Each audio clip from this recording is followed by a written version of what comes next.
welcome back to the What is Life Dude podcast, everybody. We're your hosts, Sarah and Eric. Welcome back. Why did I say your name first again? I don't know. I wasn't aware that you were trying not to. It's fine, but I feel like I should say my name first because I'm me.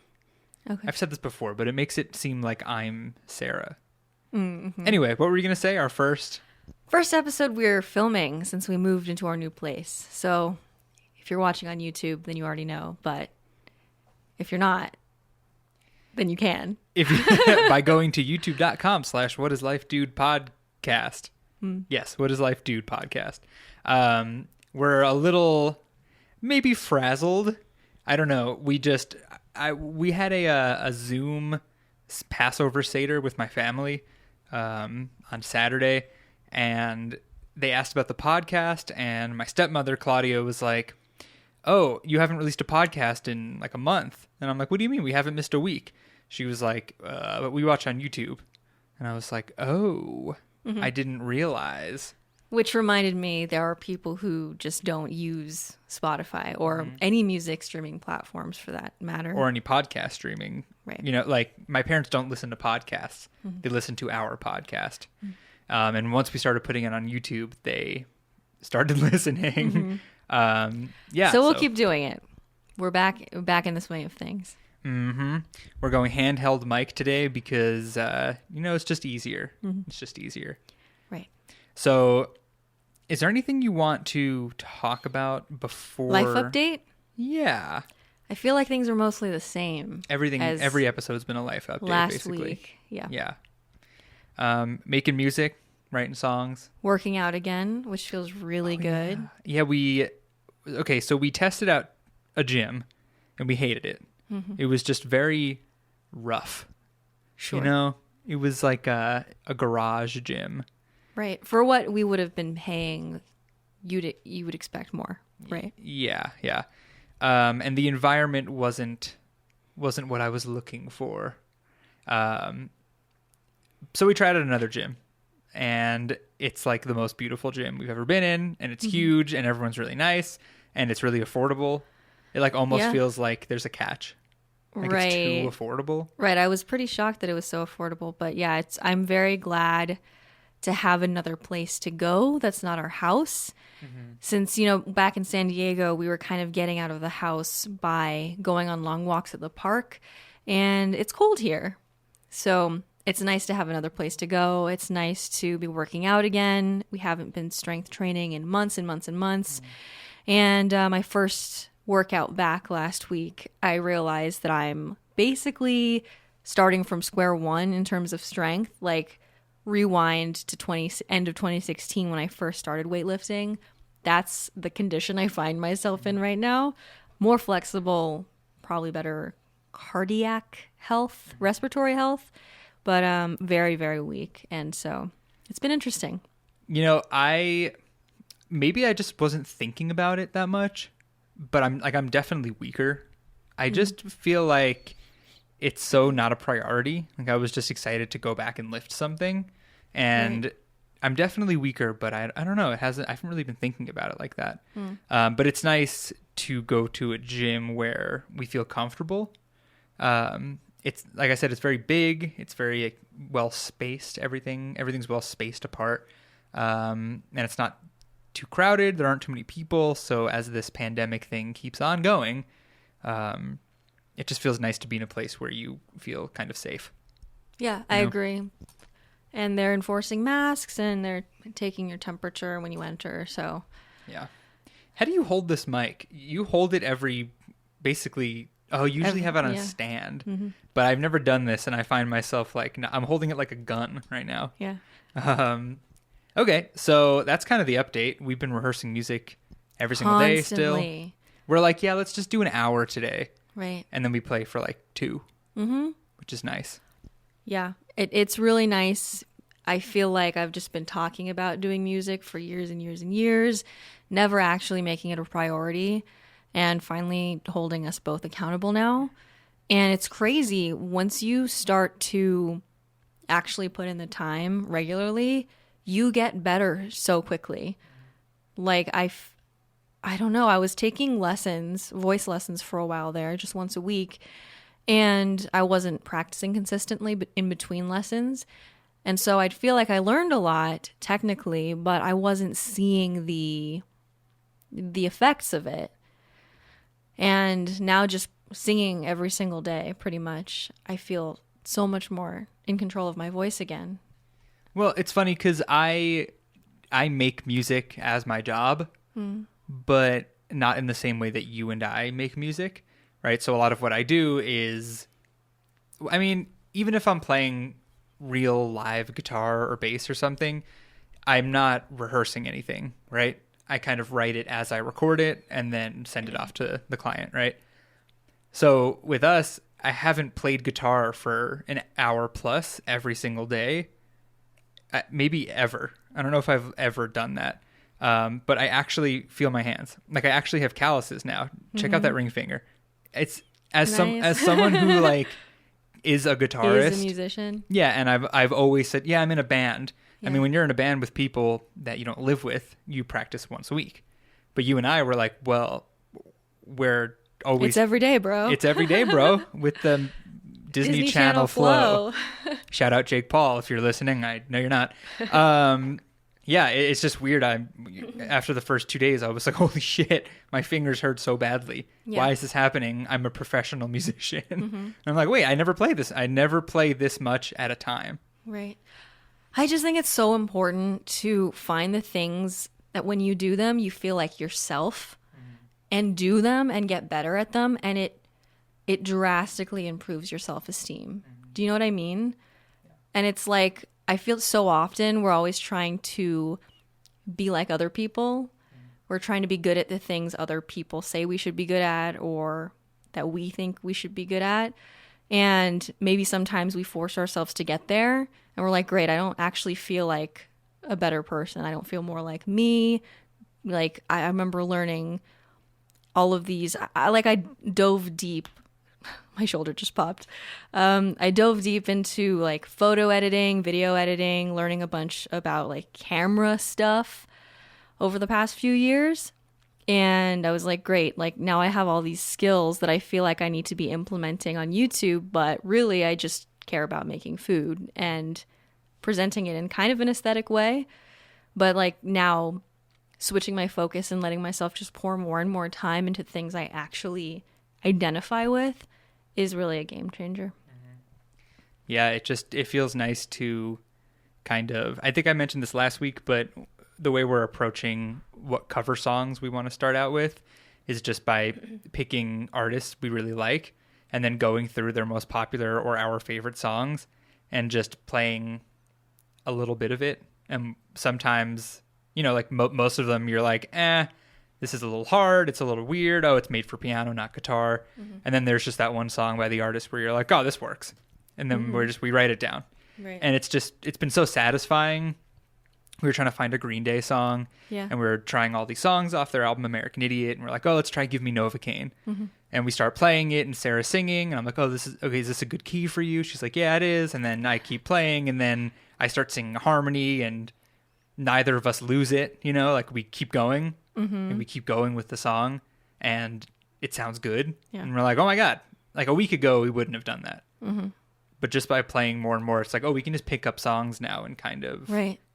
They and sound also pretty good. Getting more comfortable with messing up in front of you, I think has been important for me to just like go for it instead of saying like, oh, let me try and practice this song on my own first before we go through it. Just being okay with bringing whatever I have to our rehearsals, I guess we call them rehearsals. Wow, so official.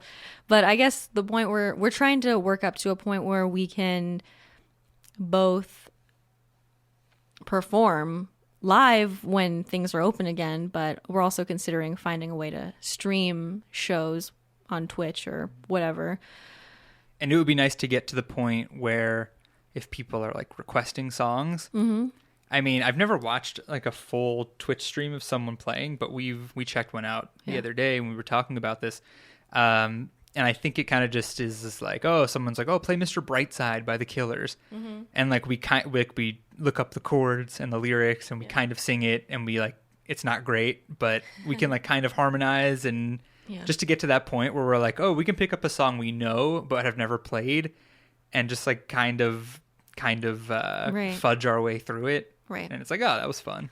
That's like that, like singing songs around the campfire superpower. Yeah. Like someone has a guitar and they can just play all of the songs people want to sing along to. That would be sweet. Though I would say that's my talent. Though the last time we were around a campfire with our friends, like last summer, they just kept asking me to play songs I didn't know. Yeah. And I'm like, no, I know so many songs. Right. Ask me to play the ones I know. But the real question is, why don't you know Hey There, Delilah? I do. Now you do. Yeah, after that experience, You were I do. shamed into learning it. I know. It is kind of like that, the campfire thing. Yeah. And just like at a campfire, I was thinking about like an open mic, right? Like years ago when I first moved to Colorado, I played an open mic at a cafe and like a few friends from work came. And someone yelled like, oh, play Stairway to Heaven. And it's like, it didn't matter that I didn't know 9 minutes of Stairway to Heaven. It's the fact that I nailed 30 seconds of it where everyone was like, yeah. You know, it's like, it doesn't matter. Just like, as long as you get like a little part, it's like people are fine with it. Mm-hmm. Yeah. Right. And I feel like in the past, I don't know, some people I feel like are very, I don't know what the word is, self-righteous, I guess. They really turn their noses up at learning popular covers. And I feel like I've been there before, but now I'm just so desperate to like make the music thing work. And I know that learning songs that are widely loved will make me a better musician, better singer, better songwriter. And, you know, there's just there's nothing to lose, right? Yeah, and I mean, I know my dad's listening / watching this, and he knows that I've always been like very anti-cover. You know, Right. when I was 14 and I was gonna play my first open mic at a coffee shop, I was like, I don't want to learn 2 hours of covers. He's like, but you have to.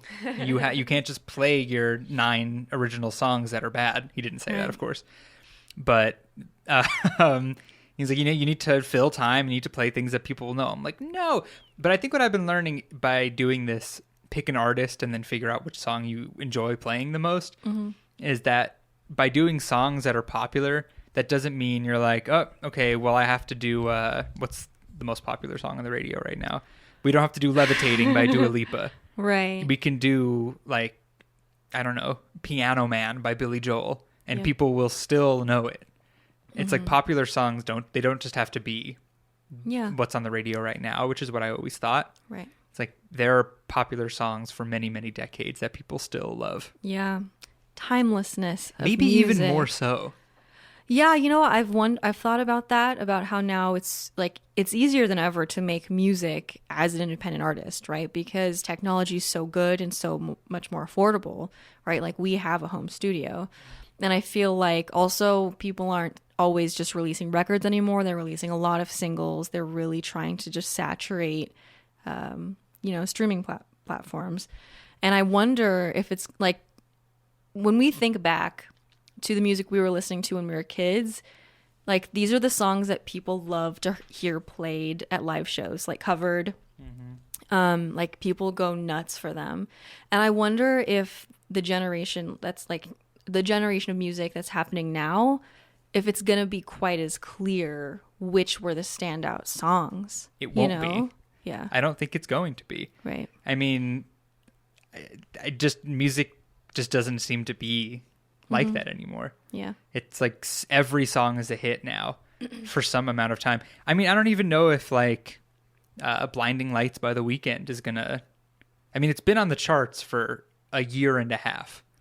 But I still have no idea if it's going to, 10 years from now, if people are going to be like, doom, doom, doom, boo-doo-da, doom, doom. But like when you think about his other song, like Can't Feel My Face, I feel like that's one that people will remember, you know? It's also hard because it gets so lumped in with your personal experience with the song, where I'm like, well, I'll never forget Can't Feel My Face because that was popular one of the summers I worked at the summer camp, and we did this talent show, and every kid like danced or did karate to that song. Right. And all the counselors were like, that song's about drugs. Right. Yeah. I mean, it's very, very interesting. Yeah. I'm eager to see what happens. I'm trying not to fall into the negative, like this negative thinking, which is like music as it used to be, like it's dead and it makes me sad. I'm trying to be like, okay, great. There's more opportunities to find an audience that isn't into your sound, you know? And I feel like, now don't quote me on this, unless I will. Unless I turn out being extremely accurate and correct, then put me in the history books. But I feel like rock is making a comeback. I think it is. I really think it is. Right? I feel like we're starting at the perfect time. Right. You know?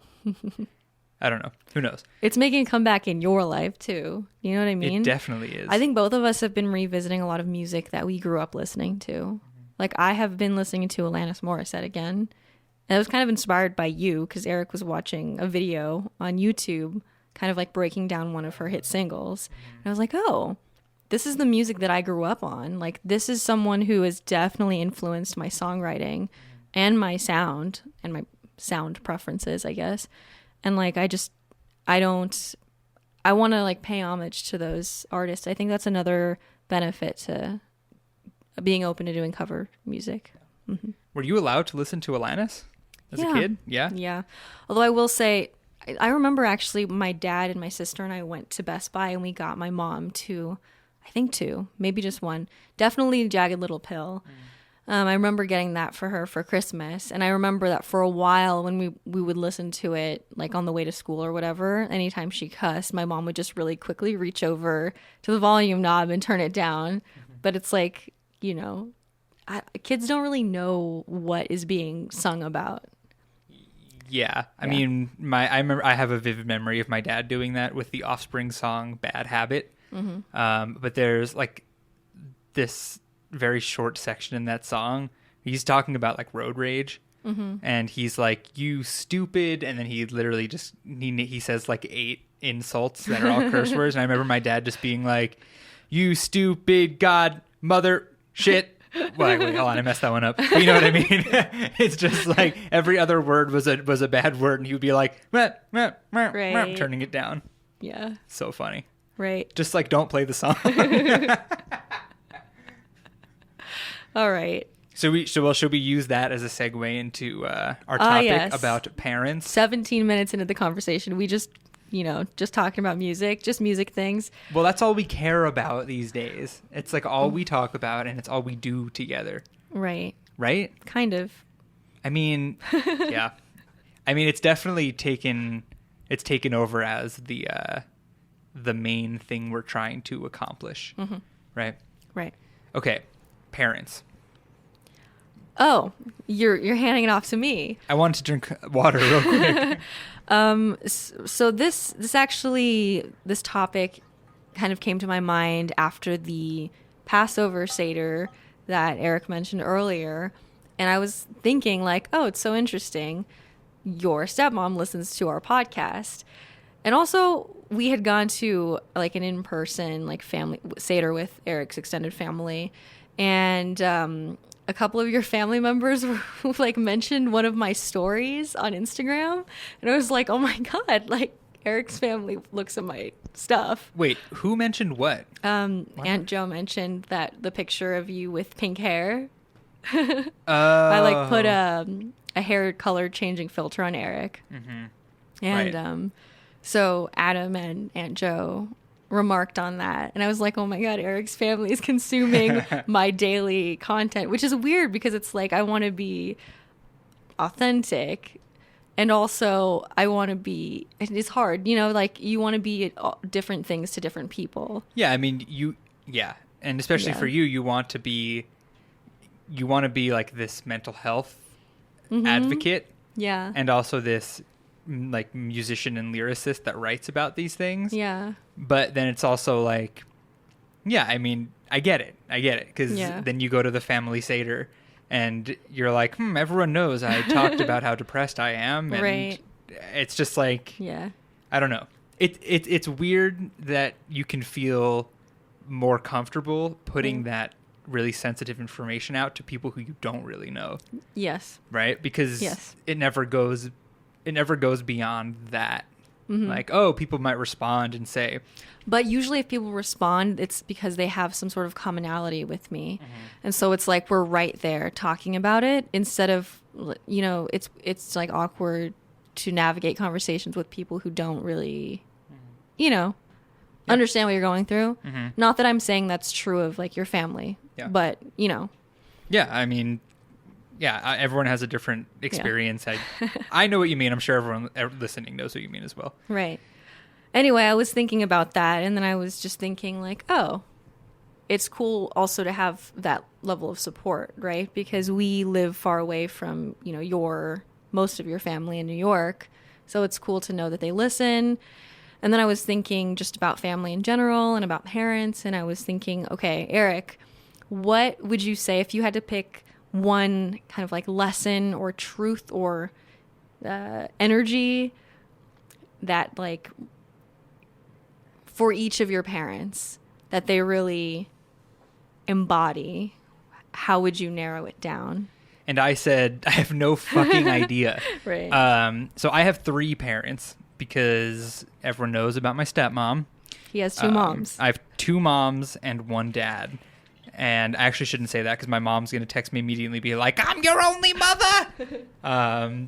She does not sound like that. So I have 3 parents to work with. You have 2. And these are the kinds of questions, you know, like when I say Sarah leads the podcast, and, you know, like Sarah leads the way. This is kind of what I mean, because she's like, I'd say for my mom this and for my dad this. And I was like, what? How did you hold on? And it took a lot of pre-podcast discussion for me to truly understand, and I still might struggle with it. Okay.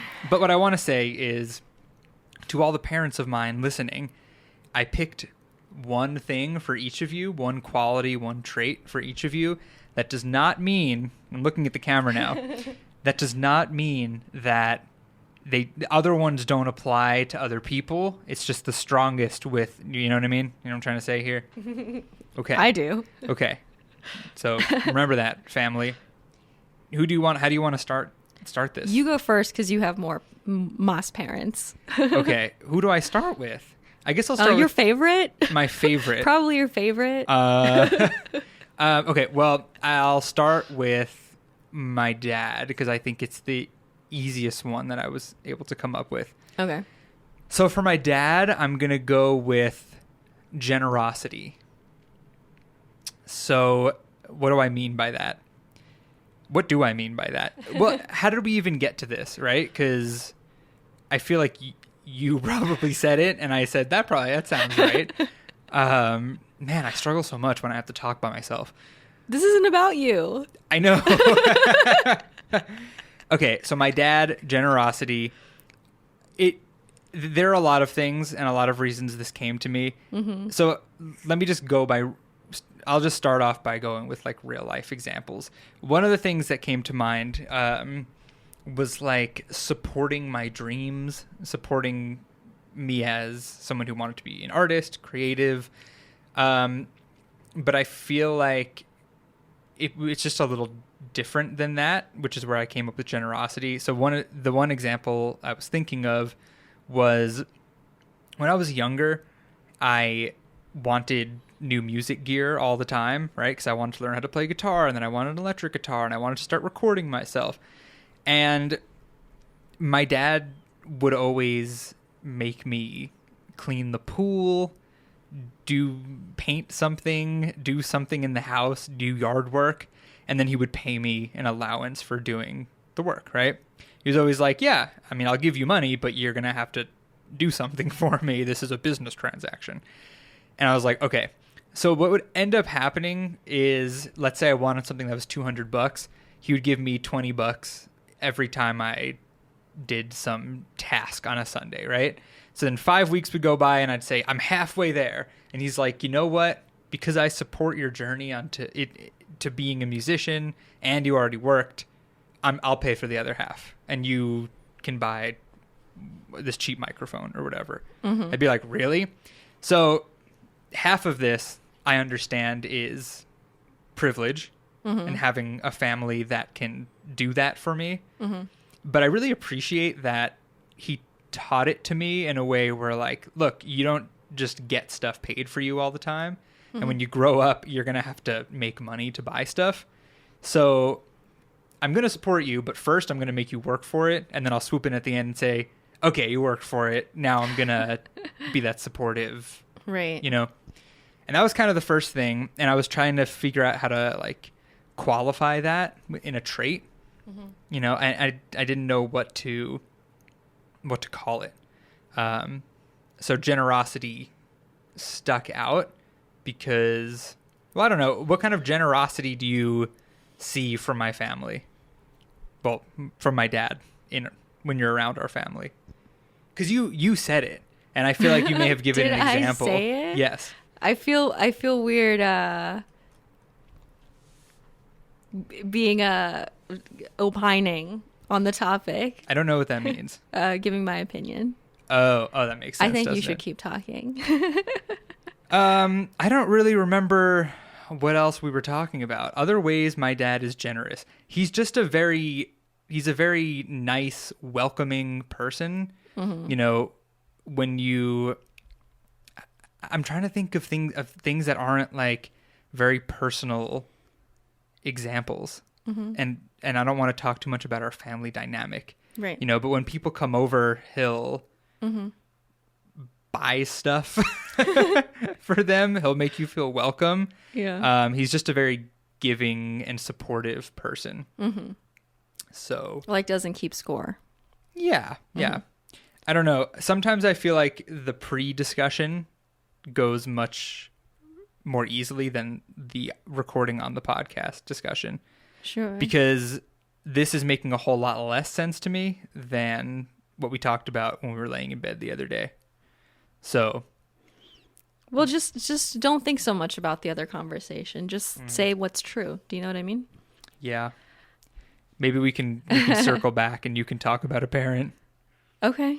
Right now? Sure. Yeah, I don't know what else to say at this moment. Okay. So, I'm sorry if you're uncomfortable. I'm not uncomfortable. I'm just annoyed with myself because I feel like there are a lot of things happening in my brain that I can't like grasp and turn into words. Right. You know, I'm like, my dad, I would define him as teaching me generosity. And you're like, explain. And I'm like, I don't know how. Right. And it's most frustrating me. Yeah. Right.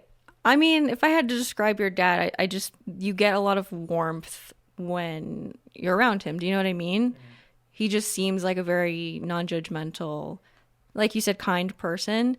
I feel like he also has this quality where he's like kind of the glue, not like exclusively the glue of the family, but I don't know. I feel like a lot of his energy goes into being parental. Do you know what I mean? And I'm saying that because it's not like a given for all parents, I don't think, right? Like, you don't get the same thing from my mom, for example, or you wouldn't have from my dad if you knew him. So I feel like he takes time to organize things so that you guys can find time to spend together. Yeah, he takes time to organize and plan and listen to all of us. Like, he has 5 kids now, right? Between me and my sister and our stepsisters. And I feel like he's always there. It's hard because when I think of the word generous, I tend to think of monetary things. And I'm trying not to qualify it like that, right? Like, it goes beyond buying everyone deli sandwiches at the Met game. Like, it is generous, but I'm like, well, it's not all about that. Yeah, no, I think it's like the energetic behind it, which is that I will do what it takes to make you happy. You know what I mean? Right. Like, as a friend, as a parent, you know, whatever. Yeah. The comfort, hospitality thing, which I feel like I kind of have. Well, I guess that's the point. So I feel like I've kind of gotten that from him. Like, when my friends would sleep over, I'd be like, oh, I'm gonna make. I had an extra bed. Like, I'm gonna make the bed for you, and I'm gonna set the room up so it's the best it can be for our sleepover, as opposed to just being like, yeah, here's a pillow. You make your bed. And like I would make it and be like, you're gonna sleep there and you're gonna be so fucking comfortable. Also, you would take a lot of pride in it. That's like very Eric, I think. And I still do, except I won't buy my friends snacks when it's my birthday party. No, you won't, but I will. I think I'm gonna start doing that. I think that's the thing I'm gonna start doing. Right. Yeah. Okay. Do you want to switch it over to you? Thank you for helping me through that. Okay. My dad's gonna be like, "What the fuck, Eric? You couldn't think of anything nice to say about me?" I think it was like you were trying so hard to make the replicate the conversation we already had. Which we never try to do that. That never happens to us. Because we always talk about what we're going to talk about. Yeah. And we always have a conversation prior. Yeah. And then we just have a different advanced version of it. So it's weird that this happened this time. Cuz it's a big task to choose just one trait, right? The trait I'll assign my father is that he's a good guy. Yeah. He's a good dude. Yes. You know, Corn Pop, he's a bad dude. Mm-hmm. My dad, he's a good dude. Yeah. Okay. So since you mentioned buying snacks at parties, we can talk about my mom, who I've mentioned before on the podcast. And I've mentioned how she's like got all these Virgo placements. Virgo's this very practical, grounded energy. And that's like what I get from my mom. And I feel like moving back in with her for a couple of months helped me to kind of get back in touch with what is great about her, because I'm super emotional. I'm like the artsy person. And for a long time, I didn't feel like I could connect with her because we didn't have that common ground, right? But just being back with her after like a decade of living on my own and like seeing all the little ways that she shows love in a very practical, earthy way, I'm like, oh, like it's still there. It's just different, you know? You mean like the morning we left San Diego, how she went through the kitchen and wrapped everything, all the other random things we had to pack in like that packing paper stuff we didn't ask or anything. She just woke up early and did it for us. She like took we have like we love these squeeze bottles. You put oil in it and you can just squirt oil into your pan instead of unscrewing the glass jar every time. So we have those. She like took the lid off and wrapped it with plastic so it wouldn't like spill. Just did all of these little like details that basically it's weird because I feel like a very practical person sometimes, and then sometimes I'm just like an airhead. Do you know what I mean? It's like I never would have taken the effort to do all those little things, but she did, and it made we still left really late because I underestimated how long all the final touches would take, but it helped a lot. And anytime I would visit, you know, my family's not vegan, but my mom would always have like tofutti cream cheese or soy milk or vegan butter, just little things she would pick up from the grocery store. So I think what I've learned, my favorite trait that my mom has that I also have is that kind of thinking about what you can do to make someone comfortable when they come into your house, especially. I think I'm introverted, but I love hosting people. Like I love when we have friends over. I'm kind of sad we live kind of far away from everyone now, because now probably we're gonna end up hosting like Eric's birthday party, if it's safe to do so, at someone else's house. But I always love like planning a menu and like having all these little behind the scenes details covered. Should we pause for a second? Let's pause, because if you're watching on YouTube, you can see we're getting a low battery blinking light. All right, let's take a quick break. Okay, we are back. Sorry for the interruption. We are recharged. Okay, what was I saying? Talking about my mom. You're talking about how very similarly to what I was saying about my dad. Like these practical... Yes. I never thought about that. But like when you say that, I'm like, it's so different though. Mm-hmm. It's really difficult to put into words like the energy that a person... Mm-hmm. Maybe that's why I was struggling so hard with my dad. Definitely. I mean, we paused for literally one minute to change, and I was like, oh, I really screwed that whole thing up. Yeah. And I'm like thinking about why, and I'm trying not to berate myself, first of all. But I think that's a big part of it is, it's hard to describe the energy you feel when you meet my dad or you walk into a room with my dad. Like you said, you get this like warmth, this, you just feel this positive presence. I'm like, that's why I couldn't explain it properly. Right. Thank you. Good point. Yeah, it's weird because it's like what I'm describing when I'm talking about my mom is generosity, but I wouldn't use that word as like the word for her. It's more just like it's like this level, it's like helpfulness. Do you know what I mean? It's consideration. And it's like always going out of your way to try to do the things ahead of time that need to be done to make someone comfortable so that they don't have to ask for it. Like you never have to ask for anything. It's just there. Do you know what I mean? So I feel like that's something that I've always tried to do. I never, and it like goes a little further than that too, because I don't like this, like if you go out to lunch with a friend, people will like Venmo each other.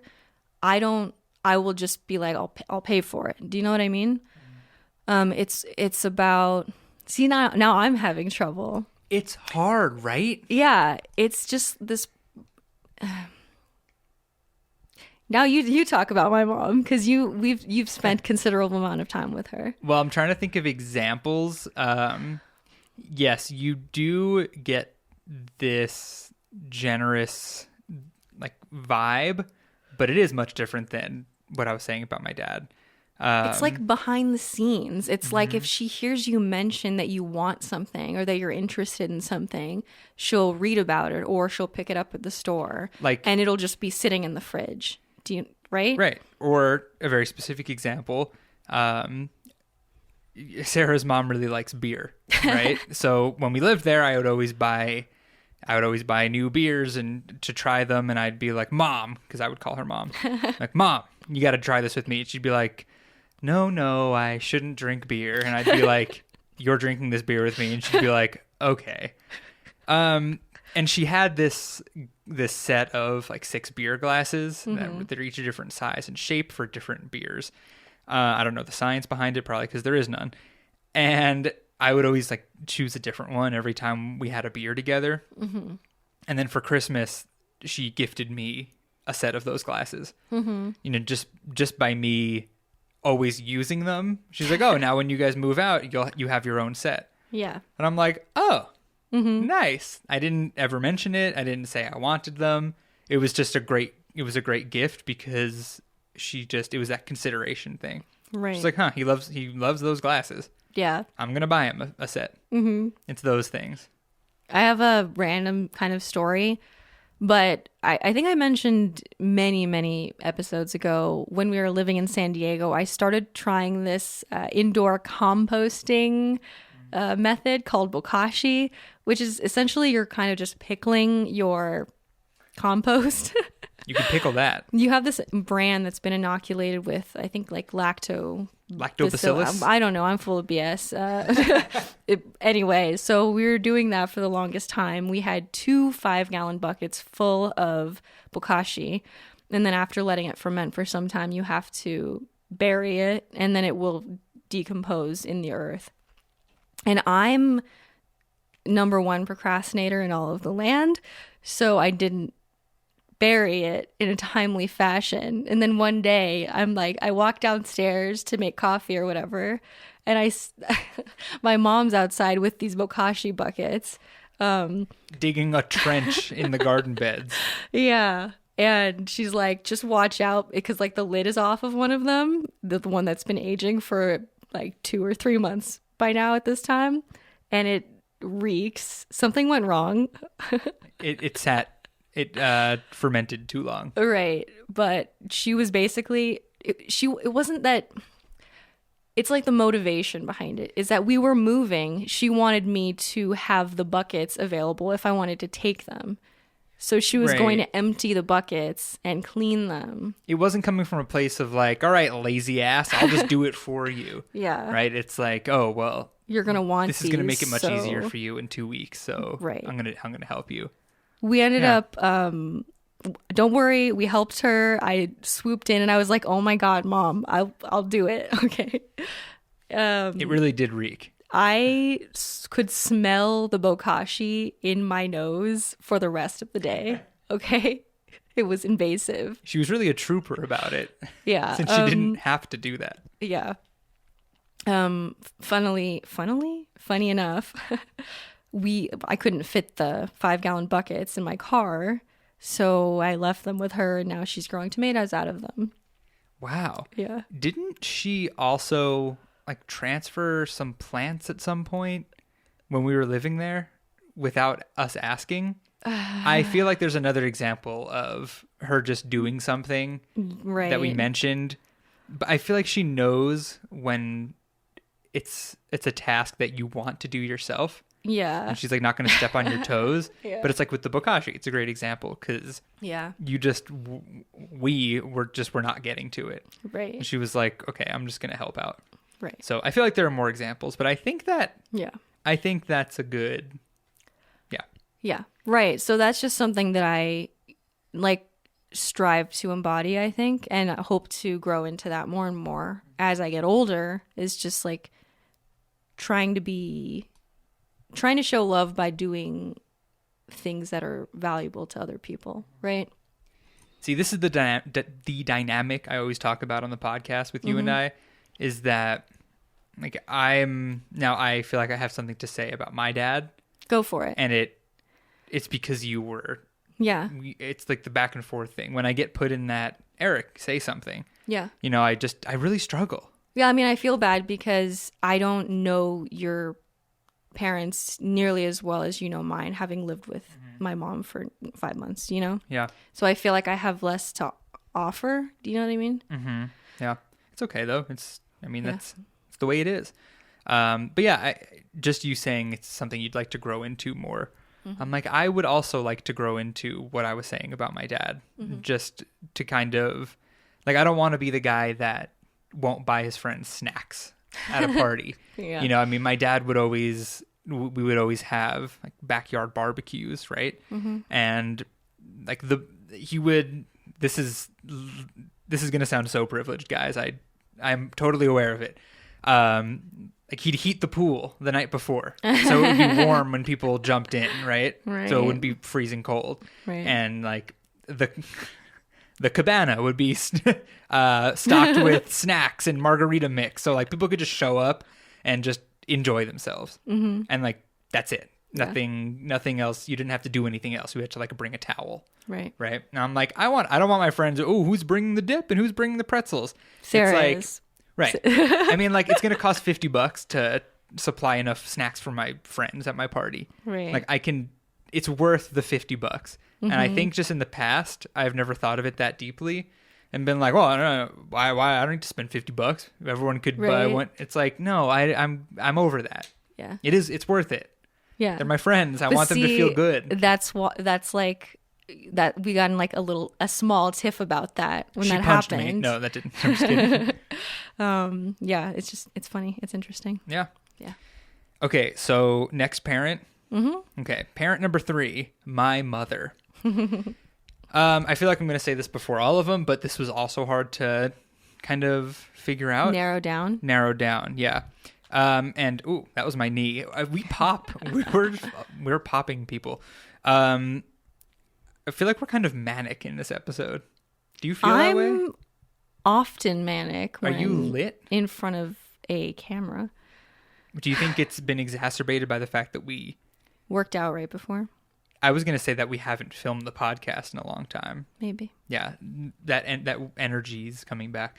Okay, with my mom, I kind of landed on the fact that she's, I don't want to, free-spirited. That's the perfect word. It is. Like, you don't need to try to find yeah. So Sarah knows my mom way better because my mom has lived in Colorado for a few years now. So we see her more than we see the rest of my family. She's free-spirited. I wonder if she'll text me and disagree with this wholeheartedly. But she's always given me that kind of advice that's like, you should do what you feel, you should go with your gut, you should do what you think is right. The most glaring example is when Sarah and I were talking about her moving to Colorado for the first time. And I told the rest of my family, I'm like, I think Sarah's going to move to Colorado and we're going to live together. So now, and I'm not saying it's like right or wrong to be either way. It's just, and I definitely think part of the reason I picked this trait for my mom is because of how different she approaches things from the other parents in my life. So it's like a nice counterbalance to have someone that is always saying, well, if you feel like it's right, you should do it. Whereas my dad and my stepmom were like, this girl who you've been in person with her for like 11 days total, she's going to move in with you. And they were like, it's not that they weren't supportive. They just wanted to make sure it was going to be the right thing. And we weren't going to move in. And then a week later, we're going to break up, you know? And I was like, no, trust me. And they're like, but just think of it logically, which again is it's fair. My mom was like, if you love her and you think you're going to be happy, she should move in. And I was like, finally, thank you. Some authority figure in my life is telling me that what I feel is valid. Right? So that kind of, and like what I said at the beginning of the episode, it's not like everyone else in my family isn't supportive of me in any way. It's just the fact that my mom is supportive in this very specific way. It's important to me. Right. Yeah. You've interacted with my mom a lot. Yeah. What does that make you think? I agree. Yeah, I really can't think of a better word than free spirit. I think you get that very like youthful, I feel like strong Gemini has this very youthful feeling to it.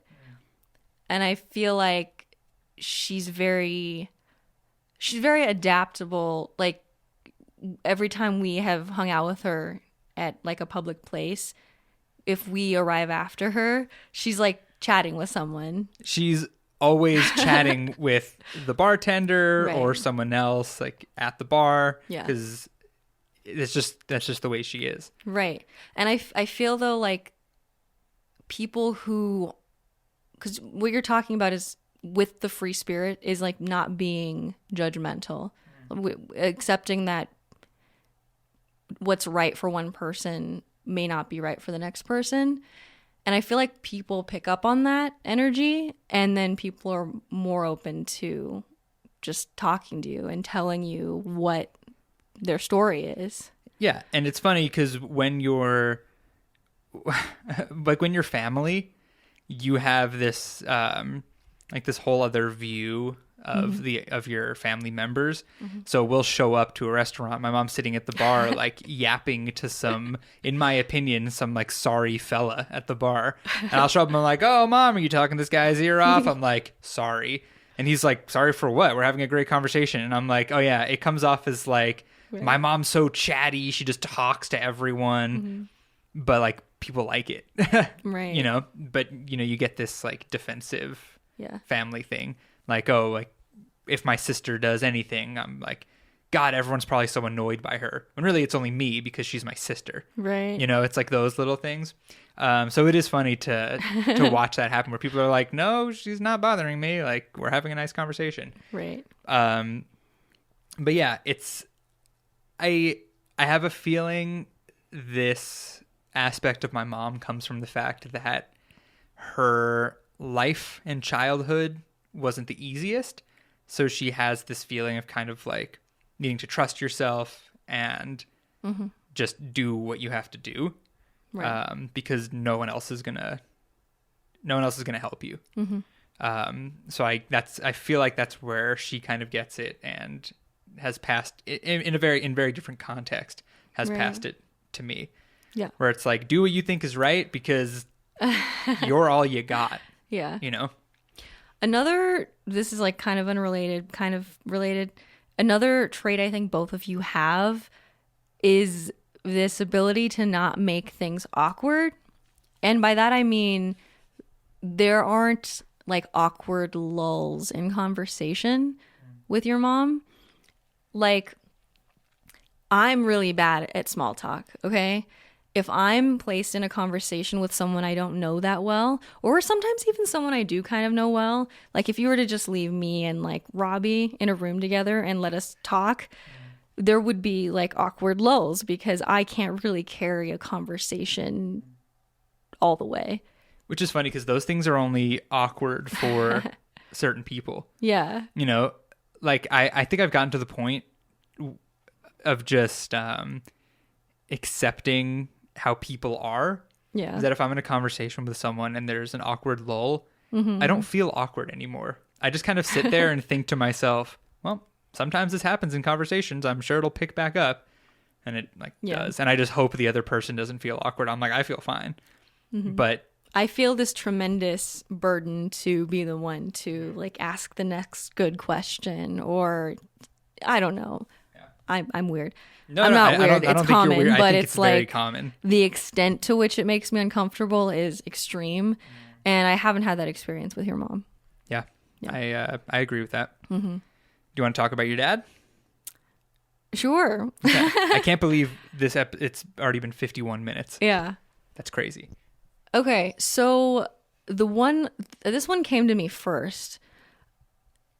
My dad always makes me think of integrity, which is it's an important value of mine, that basically your actions match up with your beliefs. Always, if possible, right? And I think it's interesting because we have very different beliefs and values, my dad and I. He was very conservative.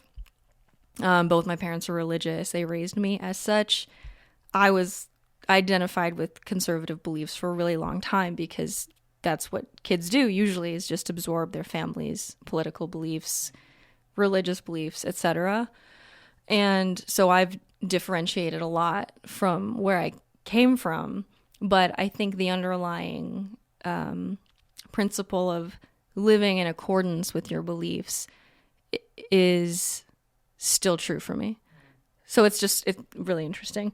And I think that's why it's like one of the reasons why I'm always trying to like find a deeper meaning, like a deeper guiding principle with everything I do. And I think what comes with that too is it's like almost like an anxiety. It's complicated, right? Because it's like I love to be able to say like I think I did the right thing here. But sometimes when taken to an extreme, I guess, or when you realize that you can't always do the perfect thing, or sometimes the perfect thing isn't clear, you start to feel like overwhelmed that you can't do better. So that's like I guess to make it really grounded, like as a consumer, for example, like we've talked previously about how we stopped supporting Amazon, which I think was way overdue for me because for a long time I've really known that they're not the best for the environment or for their workers. And I was like, I'm doing enough here. I'm vegan. So I would just overlook it. And sometimes, like very rarely, like people would kind of call me out on it and I would get really triggered. And I think oftentimes when I'm triggered by things, that's like kind of my cue to look a little deeper into it. Like, why does it bother you? Oh, it's because they're right. So I've changed a lot of my purchasing habits. And I remember my dad kind of talking about things like investing in companies that do good things, like that are supporting causes that you care about. Obviously very different for both of us, but I try to do that. And I feel like since being a human, a lot of being a human is buying things. You have to buy food all the time, clothes. Like your money is the most, like you spend money all the time and you vote like occasionally. So it's like what you do with your money is your, how do we want to? It's like I know what you mean. You're voting for the causes you care about every day with how you spend your money. Yeah. Right. And like you said, you only vote once a year. I don't know. Yeah. And it shows where your support is. Yeah. Much more than really anything else. Right. You know? Yeah. I remember. So my dad worked in sales for much of the time that since I was born.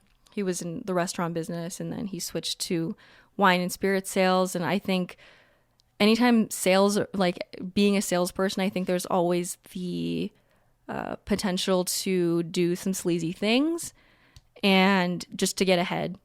And I remember him telling stories all the time about him making like a more difficult decision, like just doing the right thing and not like caving into pressure from people who would have had him do otherwise.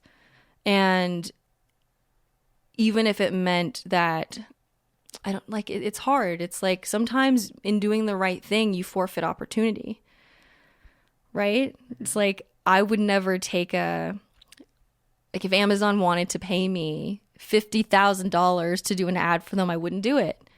So it's not always fair the way the world works, but you have to be able to like go to sleep with yourself basically and look at yourself in the mirror.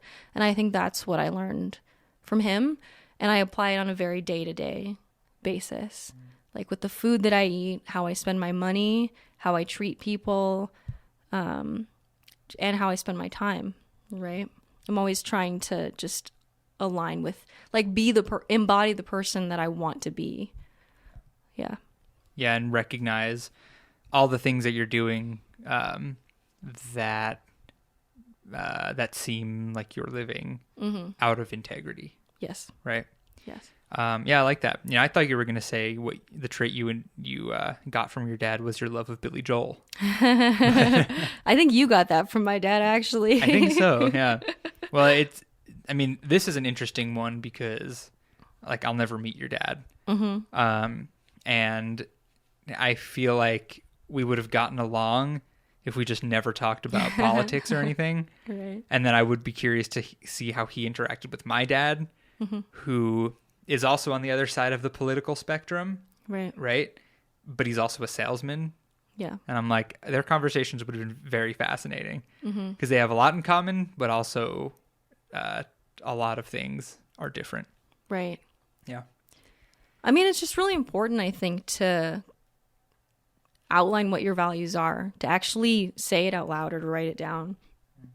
Because, I mean, even like the music example that I think we gave in the last episode, which is like, I want to be a musician. And then you look at the bird's eye view of your life and how you're spending your time and you're not doing any music. So I feel like it's important to say, this is what I want, who I want to be, and then to examine all of your actions and see if they match up. Because I think that's the only way you can be happy and get to where you want to go. Do you have any idea if your dad struggled a lot with like having to pass up opportunities in business to what's the word I'm looking for? Get like ahead. To be No, sorry, like sacrifice those opportunities for the sake of his integrity. I think so, because I feel like I'm not going to like list examples here, but I do remember like a lot of stories about that. And, you know, yeah. It just reminds me of you being like, oh yeah, I took the sponsorship job, and it's hard because I'm like, well, you know, I use this product or something, but it's not my favorite thing. Like, am I doing the right thing here? But I need to get paid so I can pay my bills. I think it's about honesty. about just always being honest. I'm just wondering if there's any crossover between how you both probably felt about these kinds of things. Yeah, I mean, I wish that it's interesting. I feel like I've done a lot of growing in the time since he passed away, and it would be really interesting to exist at the same time and to ask all those questions. I think there's a lot of questions that I didn't ask or that it didn't occur to me that now I'm like, oh, I have to figure these things out on my own now. And yeah, it's interesting. Yeah. Do you want to move on to the last parent? Sure. Okay. I want to make sure there's nothing else you want to say. Is there anything else I want to say? I don't know. If it comes up. Okay. We can always circle back. Yeah. Okay. Yeah, I was trying to read you. Like, is she ready to move on? Is she not? Okay. So let me talk about my stepmom, Claudia. Another hard one because I couldn't just have any easy parents, huh? Just kidding. Another hard one because Claudia there's a lot of contention between us when she first entered the family for obvious familial reasons. Like I was a kid and my dad was dating someone that wasn't my mom. Mm-hmm. Obviously, it's just a very weird situation. So over the years, a lot has changed and I've learned a lot from Claudia. I think if I were to narrow it down to one trait that I learned from her, it would be, she's going to love this. Mm-hmm. Respect. Claudia is all about respect. And what does that mean?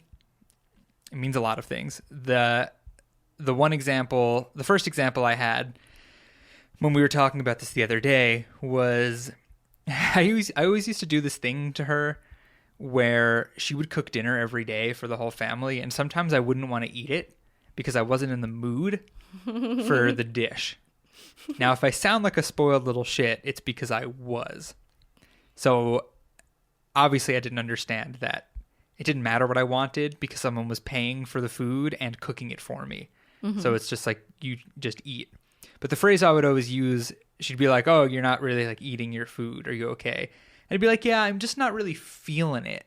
I'm not feeling this dish. Wow. She still rags on me about saying that, which she should, because that's a very, very mean thing to say. Mm-hmm. Especially when you're like 13, 14. I feel like you should know better by that point. Maybe not.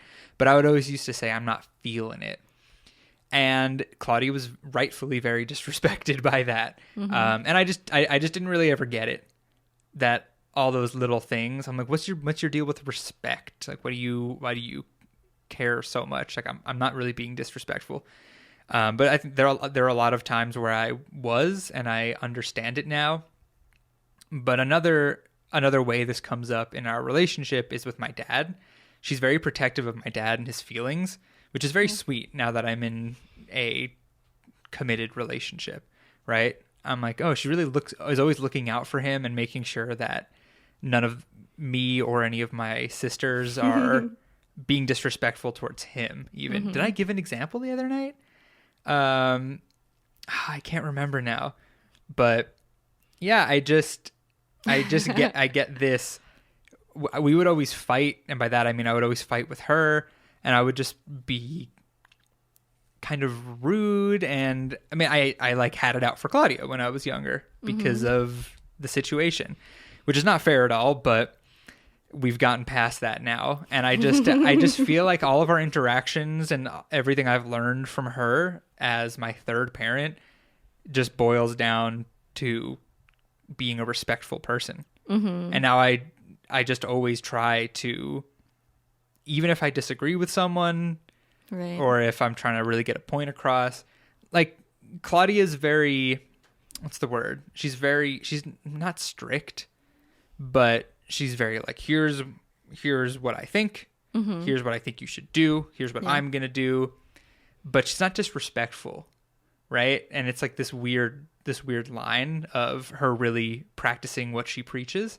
Right. Where it's like, sometimes there'll be contention. Sometimes I'll be like, Claudia, you're wrong. I don't want to talk about it anymore, whatever. But you never feel like, I mean, it's stupid to keep using the same word, but you never feel disrespected by her, and it's this very fascinating difference. Does that make sense? Yes. Yeah. I feel like you haven't had that much experience with Claudia. No, I haven't. But does any of this ring true? Well, what we were saying the other day is we get this very like protective, like I'm just gonna say it, like the mother lion kind of thing. Do you know what I mean?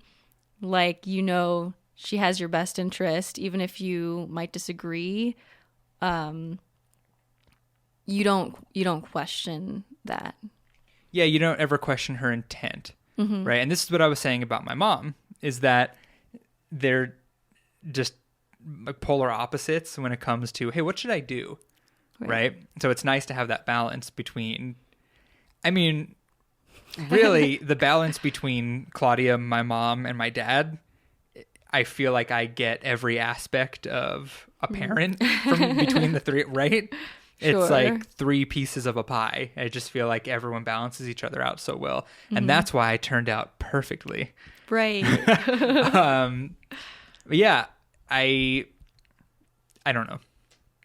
I made the stupid joke about being perfect, and I lost my train of thought. Oh, I was talking about the balance between Claudia and my mom. Claudia is this very, I'm going to tell you what I think you should do. I am protective of you. I want what's best for you. Whereas, like I said about my mom, she's like, you should trust yourself and know what's best for you, right? Like, I can't tell you. I can help, but for the most part, if you think it's right, you should do it. Right. So it's a very interesting juxtaposition between everyone, and I'm grateful for it. Yeah. Very protective, Claudia is. Right. Like, Over she all of would us. stick up for you if someone else were crossing a boundary, I think. Yeah. Yeah. Like, if someone like coughed on me in the store during COVID, she'd, track them down. I was like, I feel like there has to be some sort of story that's been shared of this happening, but none come to mind. I mean, Claudia's the, if my dad orders takeout and it gets there and there's like a dish missing, my dad's like, it's fine. It's whatever. Like, Claudia's like, I'm calling the restaurant. See, that's like the piece that I needed to have modeled to me as a kid, because I will never stick up for myself. But now you have me. Sure. And I will do that. Sure. Like, I'm going to go to Best Buy with a router that I should have returned 2 weeks ago and say, hey, I know when you bring in an old router and recycle it and then you buy a new one, you get $15 off. Now, I bought a new router 2 weeks ago, but I still want my $15. I mean, it's not exactly the same thing. Right, okay. But yeah, Claudia's I'm going to go out and stick up for you. I'm going to make the phone call. I'm going to write that email, and you're going to get what you deserve. You're going to get your fair share. Because coming to you. Because if you don't, that's you being disrespected. It like all circles back to the same thing, is my point. So that's what I learned from all of my parents. I learned how to be generous.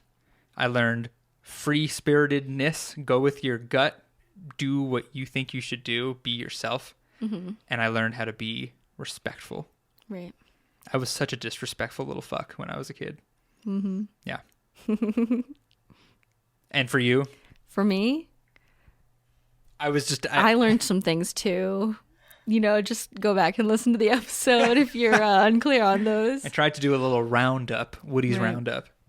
Yeah, I mean, is there anything else you want to talk about? I think that was we both feel strange right now. I feel like we're both just in like a weird mood. Sure. But this is just me. This is all me, baby.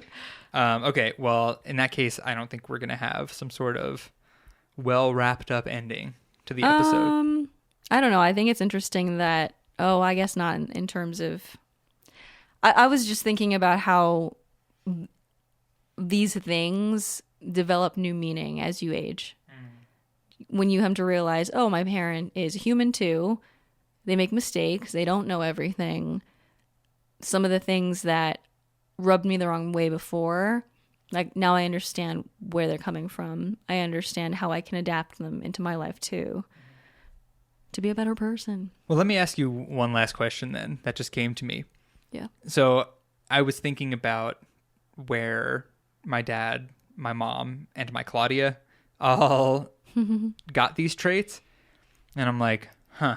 Okay, episode on grandparents. Well, I'm just thinking, I'm like, well, my dad very clearly got these traits from my grandma and grandpa. My mom clearly got these traits from my other grandma and grandpa. And Claudia very clearly, I never met Claudia's father. He passed away when Claudia was pretty young. But I do know her mom, Bobe, and she is very much like I can see where they all got these traits I talked about. So do you see any of, I mean, I don't know, our relationships with grandparents are so different because half of your grandparents live far away and you haven't had as much interaction with them, and the other half don't speak English that well, and there's always been like a barrier for you guys, right? Right. So I don't know. It's harder for me because I know my mom pretty well, and I don't, it's weird to say that I grew up around my mom's parents, but I don't know them that well. And I think a lot of it is the language barrier, and I don't know. I feel like I don't have the best memory of things that happened to me as a child either, which is interesting. I'd like to know why. So it is hard for me to see the similarities between my mom and my Lola, and also the similarities between my mom and my aunt, her sister. They're very, very, very different people. And I almost feel like they were like one person who got split in half. And my mom got all of the like analytical, like it's so interesting to see how people are different. It's really interesting. And then when you think about like my sister, how each of us like has a subset of the traits from our parents, and they're a different subset, right? Like, I think another thing, I guess, about my dad that is very important to me, is a huge piece of my identity, is like being one who learns all the time. And both my sister and I embody that in very different ways. My sister is learning in this structured sense to work a job that is like, it makes sense to people. She's trying to be a paralegal.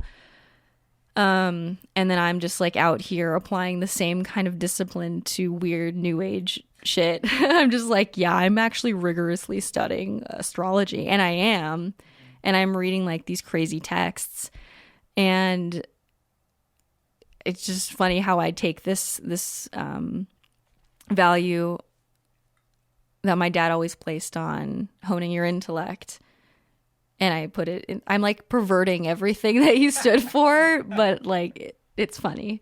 Yeah. I feel like astrology and conservatism don't really go hand in hand. Who knows? But who knows? Yeah, that is very interesting. Yeah. Okay. Should we wrap it up? Sure. All right. Well, thank you guys for listening, and thank you guys for watching.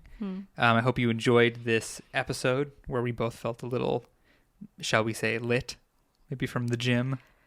I don't feel lit. It's just I me. feel normal. I think I'm just projecting it onto you. You are. I'm like, you're being so weird, babe. You are. When really it's just all me. All right. Well, we will talk to you guys next week. And for now, here is our supporter shout out. Hi, guys. We're pausing this conversation for a few moments to give a big thank you to our supporters. These are our listeners who make a monthly contribution through Anchor, which is our hosting platform. If you'd like to become a supporter as well, you can visit anchor.fm/whatislifedude and click on the support button. And if you enjoy the show, another great way to support us is by giving us a positive rating and a review on iTunes. Just takes a few moments, and it helps new listeners find the podcast so we can continue to grow our community. So thank you so much to everyone who supports us in one way or another. This podcast wouldn't exist without you guys.